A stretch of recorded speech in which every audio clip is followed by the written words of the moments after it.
Ang nangyari? Upo. Tawag yung baril mo. Tawag yung baril mo. Tawag yung baril mo. Tawag yung baril mo. Bitawan mo baril mo. Bitawan mo. Huwag ka magala, tutulungan niya namin. Anong nangyari sa inyo? May mga kasama ka? Meron, sir. Ano nangyari? Ano nangyari? No files, sir. No files. Kasi, daling ko lang dito. Ano nangyari? May mga naramdaman ka pa ba iba? Wala na.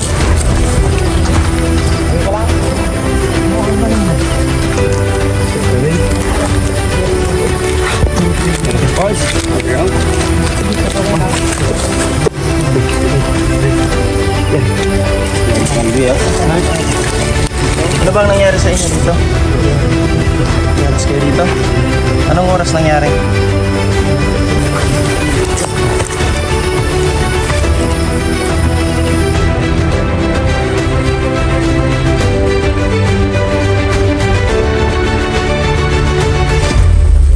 TCP Musang. Sa TCP, bato lang namin yung spot report namin, over.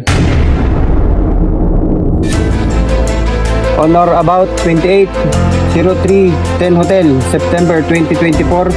Quad Squad led by First Lieutenant Asaytono, conduct reinforcement at incident area under Patrol 7IB Philippine Army, harassed by Civilian Army at Golf Charlie 61 Papa Uniform Terra.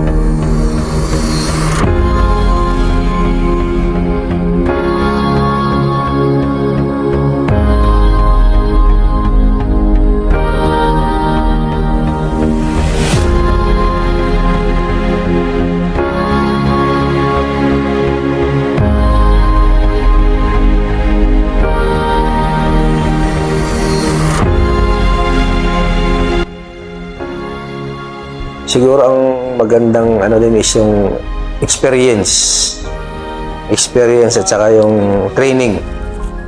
Yun yung puhunan mo rin, yung training. Kasi kung pumunta ka lang doon na wala kang alam, hindi ka equipped ng training, mga mute ka doon, mga tulala ka ba? So dapat pag bago ka pumunta doon, well trained ka na, alam mo na yung gagawin mo sa ganito. So kailangan din yan ng i-condition mo rin yung sarili, mindset. The tourniquet itself, makakapag-survive siya ng tropa. Kasi may stop mo lang yung bleeding, no matter what, kahit nakabukas pa yung sugat mo, as long as may stop mo yung bleeding, mabubuhay ang tropa. So, number 1 talaga siya.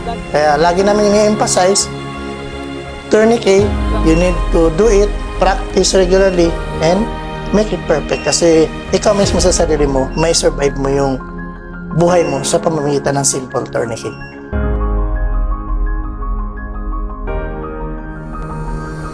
Sir, unang-una talaga sir, ng puso sir, yung tipong nagawa mo isang bagay na makapagligtas ka o madagdagan mo yung buhay niya.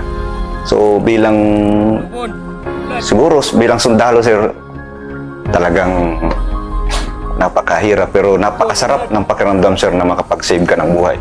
At lalong-lalo na sa medic sir, yung talagang magawa mo, yung madugtungan mo yung buhay niya na umabot para sa wag lang siyang mamatay, sir.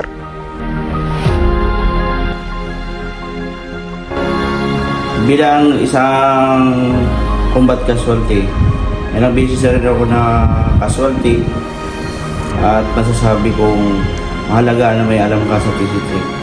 Kasi tangi ang kaalaman sa TC3 ang kapagligtas sa akin sa bigid ng kamatayan.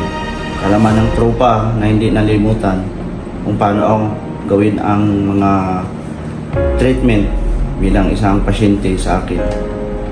At masasabi kong talagang dapat hindi siya mawala. Ang pinaka-grabing nangyari sa akin nung huli kong pagka-wounded, kasi napakarami kong tama. Meron ako sa may paa, meron ako sa may mukha, sa may mata. Pero yung pag-apply nila, lalo na sa tourniquet, isa yun sa nakapag-survive sa akin. Kasi almost mahigit 24 hours ako na hindi na ibaba. Pati yung mga ipang sugat ko na treat at nagawa nila ng tama. Kaya ngayon, dito ako sa inyong harapan, isa sa magpapatunay ng kaalaman sa TC3 dapat hindi malimutan.